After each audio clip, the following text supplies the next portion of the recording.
Unidentified flying objects, UFOs. They appear as sleek metallic discs in daylight skies or mysterious shapes that illuminate the night. Where do UFOs come from? What do they want? Are they merely inventions of the modern age? If so, why do they appear in early paintings? If UFOs are kites or planes or weather balloons, why do they move like nothing else from Earth? The extraordinary answers to these age-old questions, next.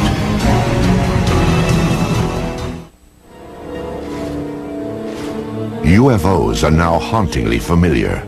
They have shared our skies for an uneasy 50 years.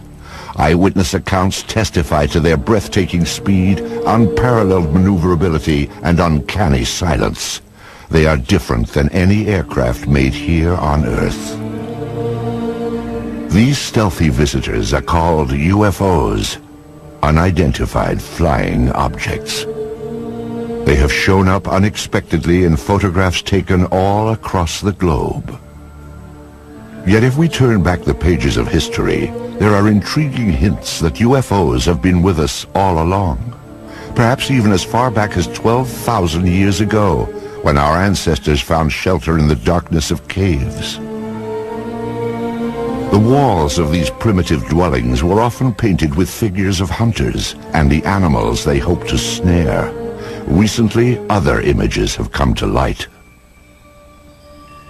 These tracings were made from caves in France and Spain, and they show pictures not ordinarily associated with hunting. Their shapes are very peculiar because they do oftentimes look like UFOs and saucers. And I'm not saying that they are UFOs or that they do represent craft of any type, only that they have a similarity to what we now perceive as maybe craft from another planet as UFOs. And one wonders where the cave people were getting the impetus for putting these on their walls.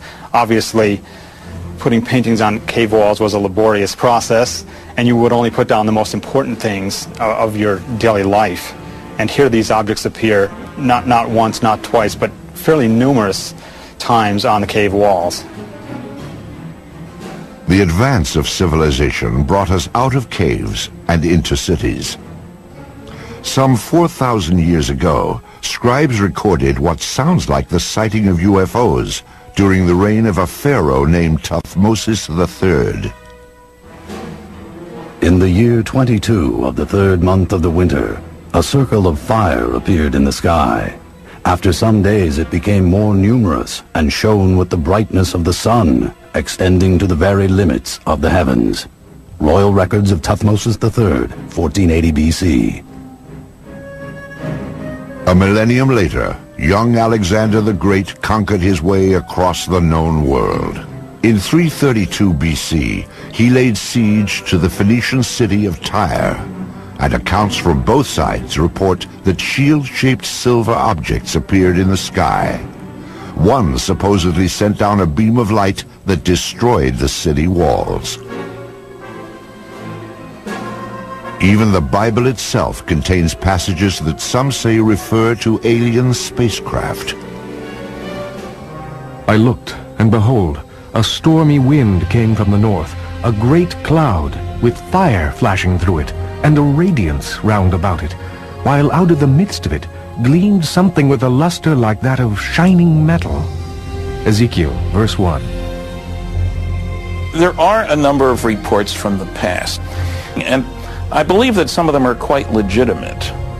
But one of the things is you can't interview witnesses, of course. You can't get independent witnesses. You can't ask, well, what angle was it above the horizon? The problem we have with them is we have to take them totally at face value. It's always important in looking at these to remember that there are a lot of strange astronomical phenomena that only occur once in a while, like a star going supernova and suddenly appearing in the sky, or a comet which appeared unexpectedly. And so you always have to look at these from the point of view of astronomy. There could be some atmospheric phenomenon or an astronomical phenomenon that they were depicting as something supernatural. As the scientific awareness of the population grew, superstition was replaced by knowledge of what was actually going on in the heavens. However, when an object would fly across the sky and stop, or hover or seemingly descend to the ground or maybe exhibit many different color changes or change shape or what have you, then even those people knew that they were looking at something out of the ordinary. The residents of Nuremberg, Germany, had just such an experience on April 4th, 1561. On that day, the skies above the city filled with a chaotic array of tube-shaped objects and balls of light.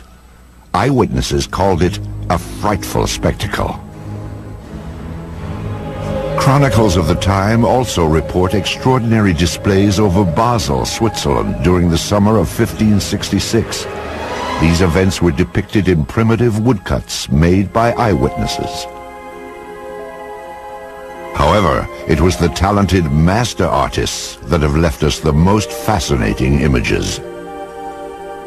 In 1998, an Italian writer named Daniela Giordano earned an award for her landmark study of the enigmatic flying objects depicted by Renaissance artists. She discovered that not only did the artist have these objects in the picture, but he also had people looking at these objects and shielding their eyes as though the people were actually noting with amazement that something unusual was in the sky. It's unknown why the object's there, but it does appear and it looks like a UFO. This apparently traditional religious work is known as the Madonna and Saint Giovanni. Here too, a witness to the flying object is placed unobtrusively, yet unmistakably, in the background. And it's very obvious that this person's attention is directed to the flying object. And the artist obviously wanted viewers of the painting to see that not only is there the Madonna in the painting, but that there's also an object in the background. Curious airborne craft show up in other media as well. These tapestries from the 1500s depict the life of the Virgin Mary. Lurking in the background is the familiar shape of a 1950s-style UFO.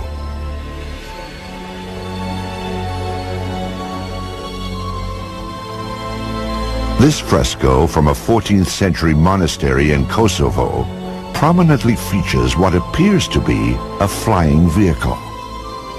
On this French coin, minted in 1680, a ray of light beams down from a colossal wheel-shaped object. Sporadic sightings continue to be recorded for the next 250 years.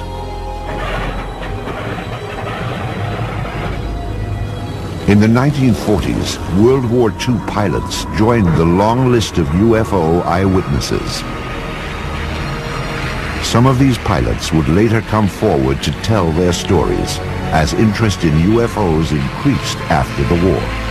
Pilots on all sides of the conflict, the Axis and the Allied pilots, reported strange objects, sometimes flying off the wingtips of their airplanes, and seemingly exhibit intelligent maneuvering. If you tried to fly the airplane toward it, the object would fly along with you and just keeping off the wing, or dive down or fly above. You couldn't catch up with it. I talked to a pilot of a B-24 bomber during World War II, and he said one circled around their airplane. Round, smooth, sleek. They all expected to die instantly because this must be a new German secret weapon that was going to shoot them down. We sure don't have anything that looks like that and flies like that. I have one account where they actually fired out and they seemingly went through it. They didn't damage the object at all. Allied pilots thought they were secret weapons of the Germans. Germans thought they were secret weapons of the Allies, England and America, and they were even seen in the Pacific theater. However, after the war, it became clear that neither the Allies nor the Axis had produced these super aircraft. Someone else had. And they did exhibit maneuvering that, again, was much like the types of objects that were seen immediately after the war ended and called flying saucers at that time. Many believe that in July of 1947, near the top-secret airbase at Roswell, New Mexico, the United States military finally got a close-up look at these mysterious spacecraft. The Army Air Forces has announced that a flying disc has been found and is now in the possession of the Army.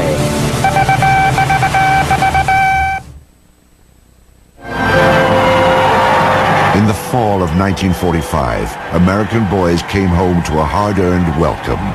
They had faced unspeakable horrors. Now they would head for suburbia and get started on the baby boom. At the same time, another new era was dawning, the age of flying saucers. The enigmatic spacecraft that had appeared from time to time through the centuries would now take center stage. The age of innocence was over. The wave of modern UFO sightings began simply, with no photos, no radar returns, and no physical evidence. Just a story told by one man at the right time in history. Kenneth Arnold was a 32-year-old successful businessman on the summer day that his sighting took place. He sold firefighting equipment and flew his own light plane.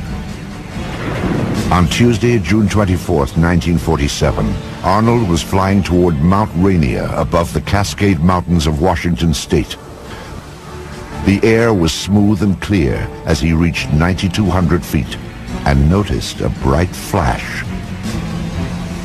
To the left and north of Mount Rainier, Arnold saw what he described as 9 unusual aircraft flying at over 1,200 miles per hour. As they passed the mountain, the objects were outlined against the snow.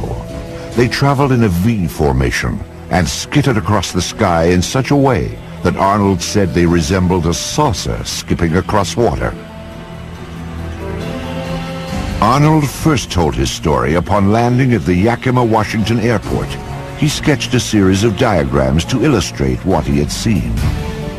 What he drew was shaped like a crescent, 50 feet long and only 3 feet thick. It had a rounded point in the rear.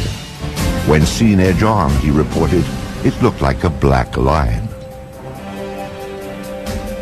It wasn't long before the story of Arnold's sighting startled the world.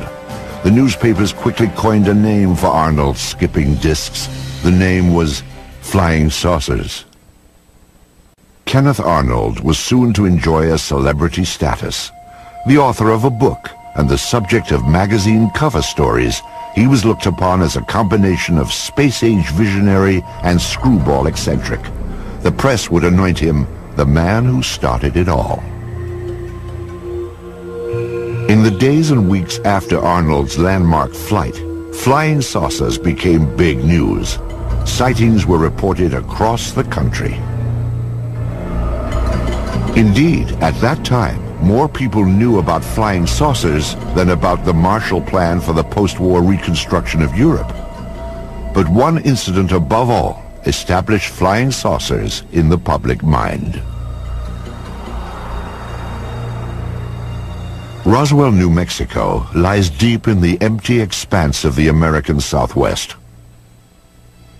Today, its very name conjures up memories of a supposed UFO crash and government cover-up. It is remembered as the Roswell incident. In the summer of 1947, the Army airfield in Roswell was home to the elite 509th Bomb Group. During World War II, the B-29s that carried atom bombs to Hiroshima and Nagasaki had originated here. And so would an event that gave substance to the belief in flying saucers. Headline edition, July 8, 1947. The Army Air Forces has announced that a flying disc has been found and is now in the possession of the Army. Army officers say the missile, found sometime last week, has been inspected at Roswell, New Mexico, and sent to Wright Field, Ohio, for further inspection. Walter Hott was Public Information Officer of the 509th Bomb Group. He was the official instructed to dispatch press releases to the radio station and newspapers in Roswell. The story fed the imagination of the country, but has been the source of controversy ever since. The press release that I received stated that we had in our possession parts of a crashed flying disc. The material was found on a ranch north of Roswell. Then the story abruptly changed General Roger Ramey took command of the Roswell situation and issued a new statement. It wasn't a flying disc after all. To me, I think it was one of the slickest cover-ups by admitting that we had the material, and then a higher authority says, no, you don't. Flying saucer or weather balloon? Both Air Force stories couldn't be true. One fact was undisputed. Something had crashed at Roswell. A rancher named Mac Brazel discovered the metallic debris in this isolated rangeland outside of town. The wreckage was strewn over more than half a mile, and Brazel alerted the base, assuming a military plane had crashed. Jesse Marcel Jr. recalls that his father, the intelligence officer at the Roswell Army Airfield, had been dispatched to the debris site to determine what had crashed there. The night that my dad came home, he was very excited. He woke my mother and myself up and said he wanted to show us something very strange. And as I recall, he said this was parts of a flying saucer. I was 11, almost 12 at the time, and I had seen pieces of an airplane and weather balloons and things like that, but this was not like anything that I'd ever seen before. And the most intriguing portion of the debris that I recall seeing was what appeared to be I-beams. When I looked at this with the light reflecting on it, I noticed what appeared to be some symbols or writing along the inner surface of this I-beam. And the implication was this was something that came from some other planetary system. Author Kevin Randall researched the Roswell incident and learned more about the debris Major Marcel had collected. You have something called metal foil, been described by various people as like tin foil or lead foil. You wad it up into a ball, you drop it on the table, it unfolds itself and there's no sign of a crease. Randall interviewed some people who say they actually handled the mysterious wreckage back in 1947. It was all wadded up when he dropped it, and when he dropped it on the table and it hit the table, it spread out just like it was water. And so they all started holding it and playing with it, and they were trying to cut it with their knives, and they tried to burn it with their lighters, and they couldn't do any damage to it at all. There were also rumors of a second crash site with even more stunning discoveries. Frankie Rowe's father said that the fire department was called to the scene.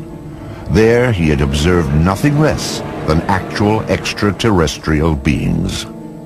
They'd gotten a call on what they thought was a plane crash about 30 miles north of Roswell. And when they got out there, it was not an airplane. He said it was a flying saucer that had crashed. And there were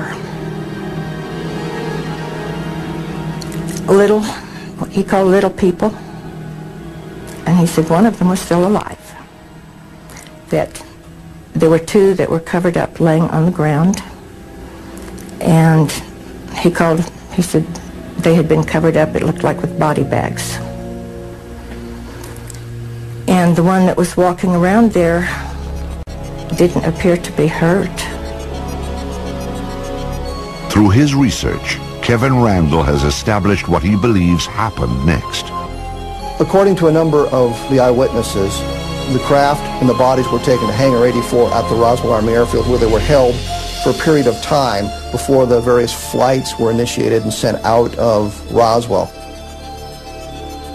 Randall believes that crates containing the alien bodies and flying saucer wreckage were shipped out of the heavily guarded Hangar 84, never to be seen again. When the Air Force produced one meager weather balloon at the Roswell crash debris, many concluded it was part of a cover-up. In the 50s, there was the belief that the U.S. Air Force had proof of some sort that these were alien spaceships and was covering it up to prevent panic. There obviously was a cover-up of this accident, because years later my dad said he was actually part of the cover-up because he went along with the weather balloon story. Indeed, according to Marcel, his father revealed that he had been ordered to pose with wreckage from a weather balloon. My dad explained to my mother that this was a non-event. Don't even discuss it with your friends. Don't talk about it. I was a true Air Force brat, believed in following the orders, you know. He didn't want me to talk about it, so we did not talk about it. These people were visited by military authorities. They were told to keep quiet. Frankie Rowe recalls such a visit from a man in a uniform. He started getting louder, and he kept saying, "Don't you understand? You did not see anything." And he had a nightstick type of thing with him that was kind of hanging on his belt. And he took that out, and he got very loud, and he started talking, and every time he would make a point, he would hit his hand with the nightstick. So he would say, "You didn't see anything, you were not there." And he said, "If you ever say one word about this the rest of your life, we will split up this family. If that's not enough," he said, "you know, this is a big desert out here. We can take you out in the desert." And he said, "No one will ever find your bodies." If this disturbing account is true, it can only be described as a death threat, a warning to remain silent about the Roswell incident. What was so vital to protect? In January of 1948, the Air Force would launch an investigation into the escalating flood of UFO reports.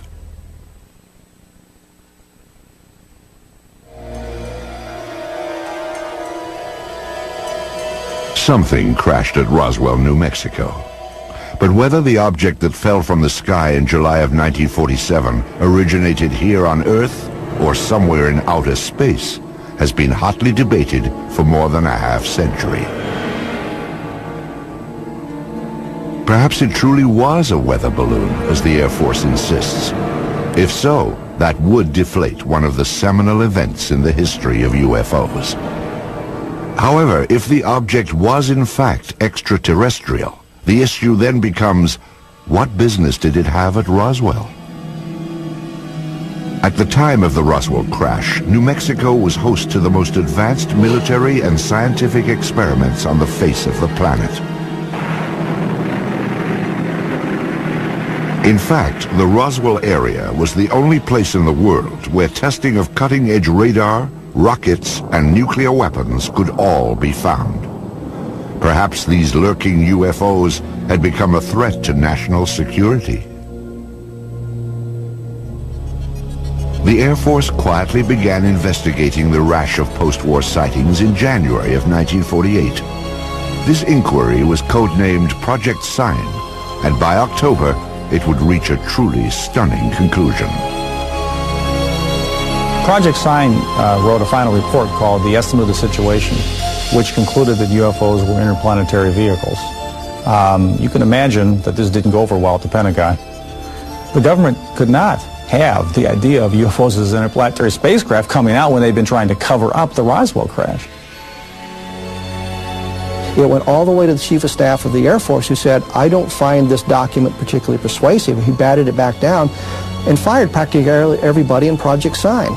The people who were left at Project Sign could read the handwriting on the wall. If you said they were extraterrestrial, you lost your job. Your career was over.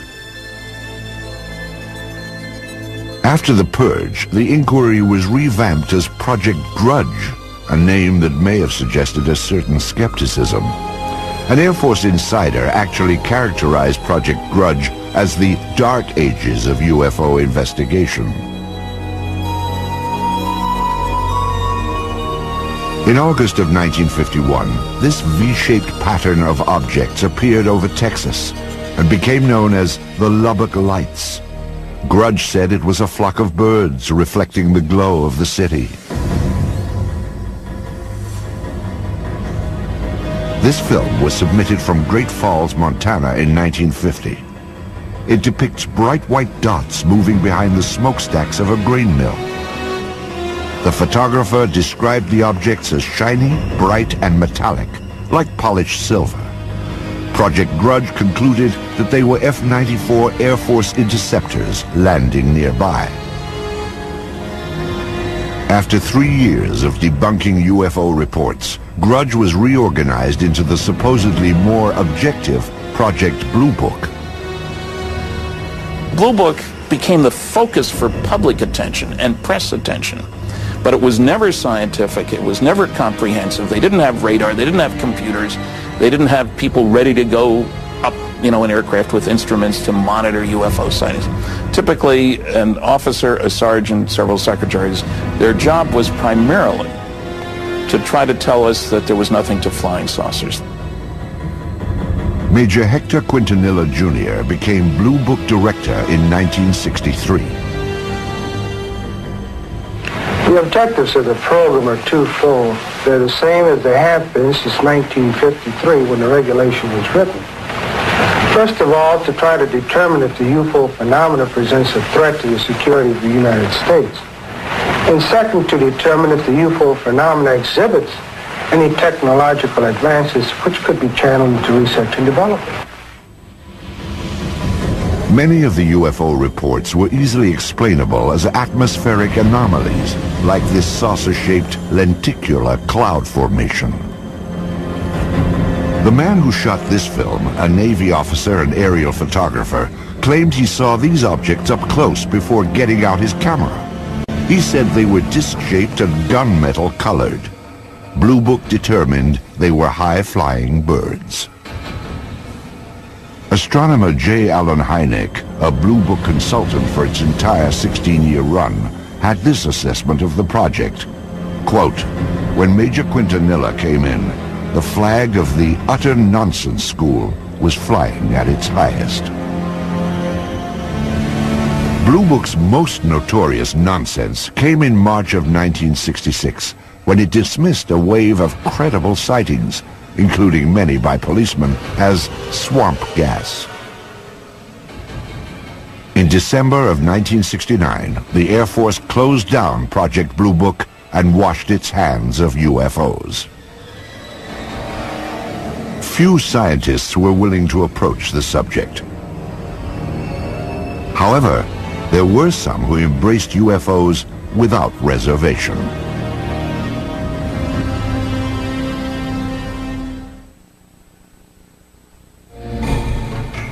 During the 1950s, the Air Force stood by its finding in the Roswell case. The crash was nothing more than a weather balloon.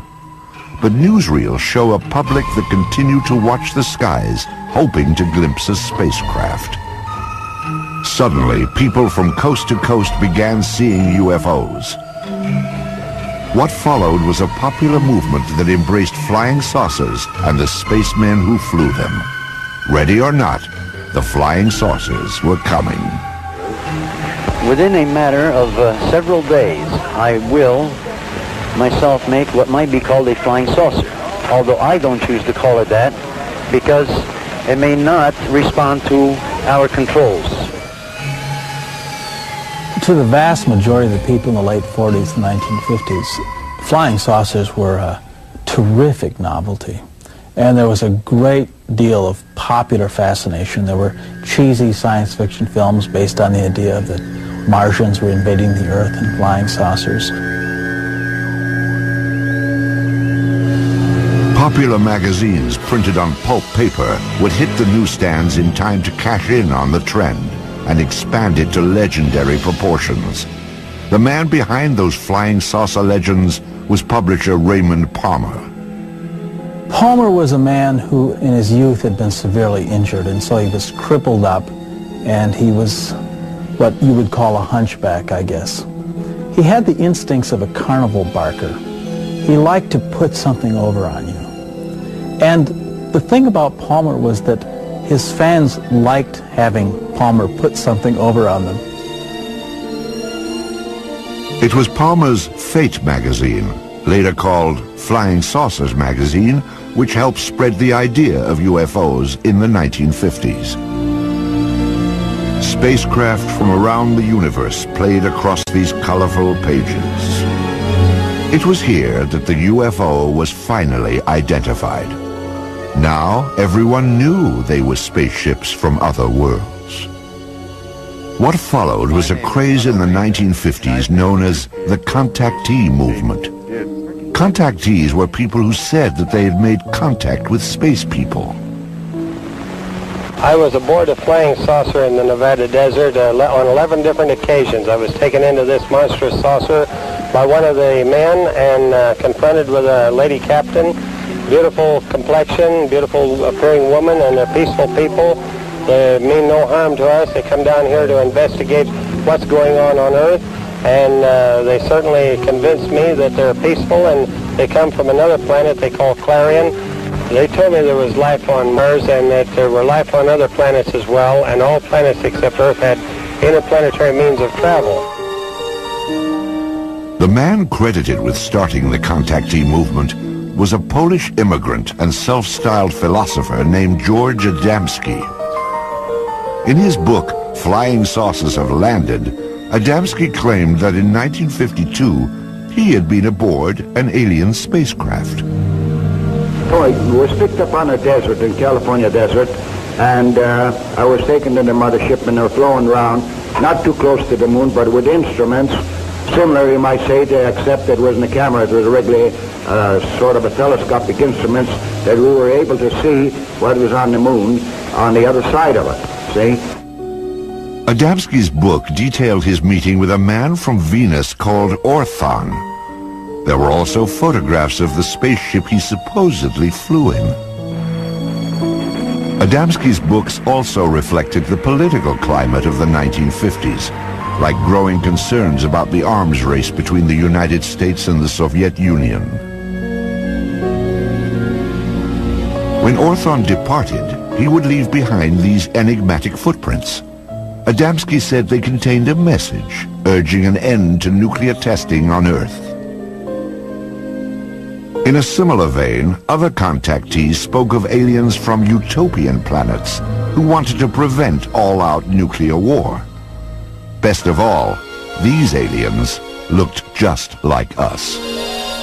I have a picture here of the gentleman who escorted me through the craft, and I would like to show it and describe it. This gentleman, he appeared almost as I am, except that he was about 5 feet 10 inches tall, weighing about 150 to 155 pounds, and they all appeared about that same size, including the lady. George Adamski would publish 2 more volumes on his contacts with beautiful space people from Saturn and Mars. He even had opportunity to take home movies of the scout ships that transported him, guided by robot pilots from Venus. The impact of Adamski's tales led to an explosion of flying saucer clubs and conventions. As the flying saucer phenomena continued into the 50s, civilians began to become very interested, of course, people did, and clubs formed up with a classic meaning of the term club, hobbyists, as it were, that were just interested in the wilder, esoteric aspects of the phenomena, particularly the stories of people who said they were in contact with aliens. Many of the contactees would gather at the largest flying saucer festival of all time. It took place in California at a place called Giant Rock in March of 1954. It attracted over 5,000 outer space enthusiasts. How many trips have you made to outer space? Well, I'd say 350 or a few more. When was the last one? Well, first part of June. And who did you go with? Well, people from Jupiter. I have made telepathic contact for the past 8 years with many space people from many areas of space, both inside and outside of the solar system. Lectures were given from the Giant Rock, and stalls were set up to sell books, photos, and space-age souvenirs. Most importantly, conventions like this gave the contactees a place to exchange ideas, rumors, and reports. But I do believe what I see. And I am one of those who was inside a flying saucer. I seem to become one with the entire universe. Everything in the universe seemed to be contracted down to one small dot. What were their clothes like? The woman had a radiant red box-pleated skirt and a black velvet appearing blouse and a black and red tam or beret, and the men had clothes very similar to our Greyhound bus drivers. Contactees also described the alien spacecraft they had seen in astonishing detail. On July the 12th, I took a trip in a flying saucer, which I am pointing right here. The saucer was well equipped with rooms, bedrooms, bathroom, toilets, and this saucer, I went up into Mars, over the Moon, Venus, Clarion, and Orion. When I say Orion, I do not mean Orion. It is a planet outside of our galaxy. Also popular among contactees was a belief that startling evidence was about to be revealed. We are going to see more and more of these visitors from space, and that before too long, the evidence will be incontrovertible, that you will have on your TV screens and on your movie screens concrete evidence that the ships are here and that they are real and they're not fantastic things which have been cooked up to make a movie.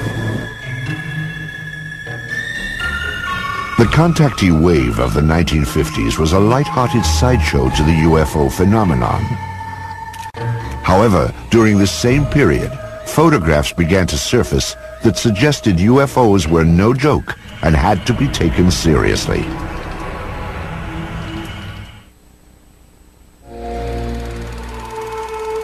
They are round, they are cigar-shaped, and they are cylindrical.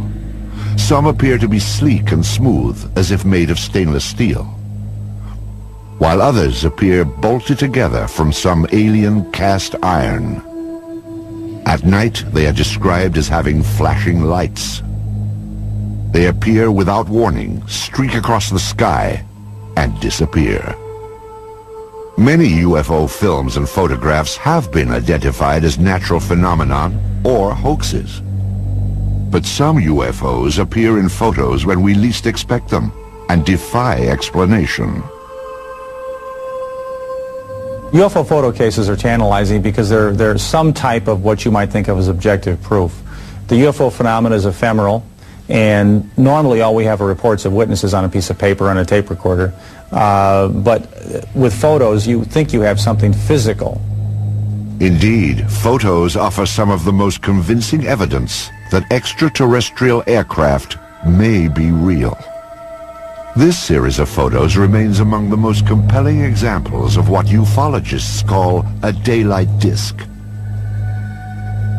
The photographs were taken on July 29, 1952 by George Stock, outside of his lawnmower shop in Passaic, New Jersey.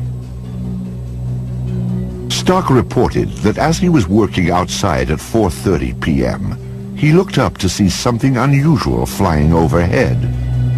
Using an inexpensive box reflex camera, he snapped pictures of what he described as a disc-shaped object with a metallic bottom. It hovered momentarily, then accelerated and flew away. All that remains of this astonishing daytime visitation are a few pictures. But are photos reliable evidence for UFOs? Dr. Bruce Maccabee is an optical physicist employed by the United States Navy. His official research involves high-energy space lasers, but his interest also lies in the detailed analysis of UFO photographs. Of particular interest to Dr. Maccabee are photos which show no evidence of a hoax or misidentification and cannot be otherwise explained. One such case began at a farm in rural Oregon in 1950. These are two photos taken by a farmer and his wife in 1950 in McMinnville, Oregon. Here's the first photo and here's the second, and we'll get a little bit of a blow-up on these. Using image enhancement equipment, Maccabee brings into focus the startling photographs that were taken in the early evening with a simple camera. You can see that it's a an oval object with a little thing on the top, like a little protrusion at the top of it. This is obviously a hoax of the real thing. There's no halfway point. You can see the image clearly enough to see that it's not a bird or plane or Superman. So the next question is, what could it be? And if we go back over here, we can see that there are electrical wires right up above the object, looking again at the blow-up. And now the question is there any evidence of a suspension underneath the wires?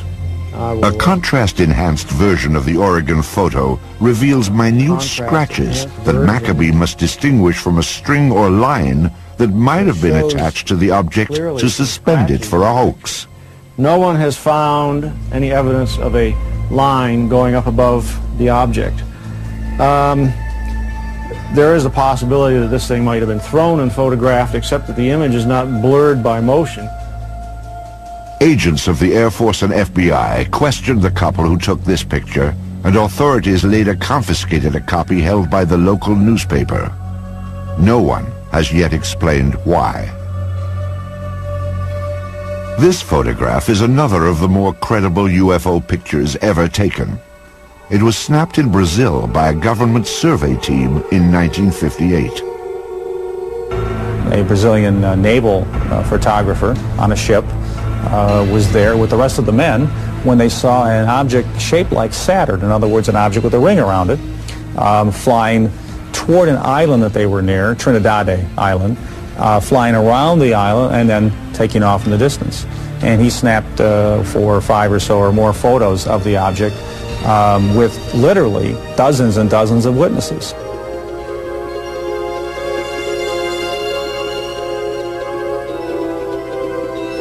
The sighting lasted nearly 2 minutes. First, the object was reported to have approached the island, then it disappeared behind a mountain. It then reappeared before moving off at high speed toward the sea. This is clearly a structure that somebody built. It doesn't look like anything that we have on Earth. There were all these witnesses who saw the picture being taken. For these reasons, the photographs are unusually evidential and have to figure in any kind of case for the reality of UFOs as somebody's technology. Because this is a multiple witness case done by scientists and a professional photographer, and it has many photographs, it probably has to be taken seriously as the #1 photographic case in UFO history. Soon after the photos were taken, Brazil's president, Juscelino Kubitschek, ordered them released to the press. His action stands in stark contrast to the apparent secrecy of official UFO inquiries in the United States, beginning with the Roswell incident in 1947.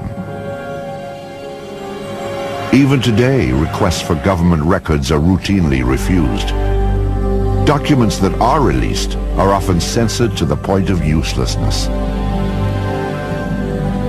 Perhaps it is no surprise that many suspect a government cover-up and conclude that unidentified flying objects may indeed originate somewhere other than Earth. Beneath the postcard beauty of Yellowstone Park lies a supervolcano long overdue, blanketing North America entirely in 10 feet of ash, killing everything in its path. This happened 600,000 years ago. When will it explode again? Brace yourself for the Yellowstone eruption on Mega Disasters, Tuesday night at 9 on the History Channel.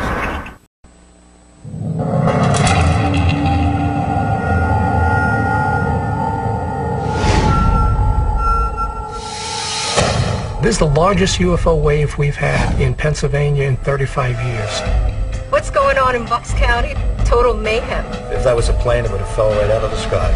You want to find that wow image, the one that's going to say, look, we've got them, they're here. Did he saw a very, very unusual phenomenon. If we can validate the story, what we have is an unidentified object in that airspace. UFOs exist. What is not certain is what they are. The Mutual UFO Network, or MUFON, watches the skies, investigating sightings soon after they occur. Their investigators use the tools of science, psychology, and law enforcement to get as close to the truth as the truth will allow. Unidentified flying objects definitely exist. Only their identity remains a mystery. The mystery of UFOs over Earth.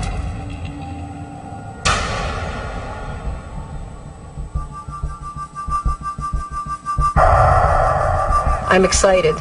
I'm excited that they're coming. I'm excited they're at my back door. I am waiting to see what the culmination of all this is. It, to me, is something that is at the forefront of a breakthrough.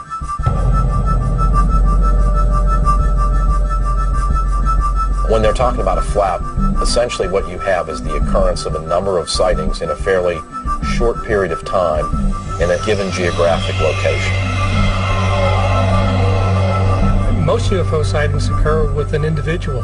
They happen, then they're gone. Once in a while, you get a mass sighting. In 1997, was seen by the governor of Arizona. But flaps are rare because they can last for days and sometimes months. And then one day, just as quick as it starts, it stops again. And nobody knows why. So you want to take advantage of it. You want to look into it as quickly as possible.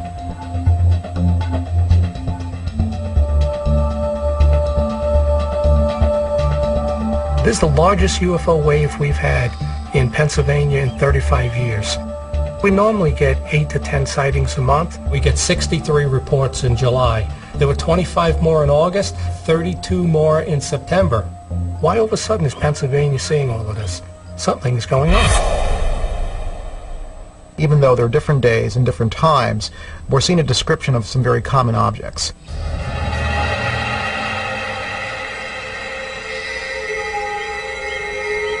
The activity that we're looking at right now is about 7 times more than the usual. We put together all our information so that we have a map of all the sightings. A lot of people have reported different objects, and it's interesting to note that these objects vary from a cylinder-shaped object to a boomerang to a sphere. All it was a white ball of light. So I ran inside and I grabbed my astronomer binoculars and I honed right in on that son of a gun, and there was no structural features at all. It was just a white, pure ball of light. I've only been investigating for MUFON 4 months now. I'm out here to figure out what the hell's going on out there. It was ball-shaped, kind of. It was just like... multicolored? Yeah. The most brightest, dominant colors were blue and